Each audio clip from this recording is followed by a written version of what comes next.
Hello, my name is Rohit, and I'm a sophomore at the University of Maryland, and this is my Science and Global Change final project. So, quick introduction. I attend the University of Maryland College Park. I'm studying mechanical engineering and computer science, and I'm in the Science and Global Change Scholars Program. Now, to get into my research topic, I actually worked at NIST, the National Institute of Standards and Technology in Gaithersburg, this past summer on a program that would help automate the alignment of crystals.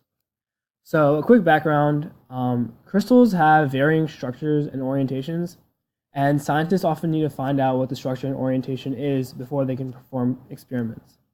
So the reason this is difficult is that atoms are extremely small, so detecting them can be quite difficult, and also the structure of the crystal can be quite complex. So an example of a crystal I used is strontium titanate. So it has some pretty cool features at low temperatures, but in order to study why these features occur, scientists must know the structure. So essentially right now, we shoot a neutron beam at the crystal and look for at the diffracted beam, and with that information, we can detect the orientation of the crystal. However, currently this takes a very long time, and it essentially is a guess and check method for scientists to shoot these beams and then hope that they find where they're being diffracted.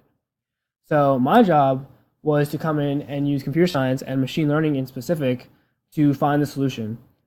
This would allow scientists to simply put the crystal in the device, wait for the device to do its thing, and then come out with the orientation of the crystal.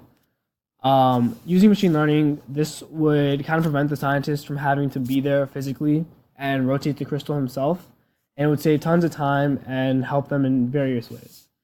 In conclusion, this was my first time using machine learning, so it was a difficult task at first, but it was definitely very educational and beneficial in the end.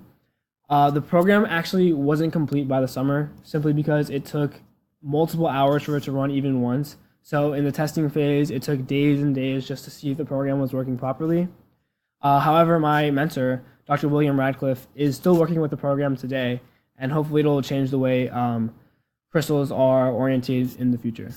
My advice to future scholar students is to be fearless with what you do and not to worry about running into tough situations, because you will eventually figure it out. And also, don't be afraid to ask for help. Throughout the internship, I was constantly asking my mentor for help with both computer science and physics, as this wasn't really my area of expertise, but he was very helpful, and it made the project worthwhile in the end. Thank you. Here are some of my resources. I hope to see you guys around.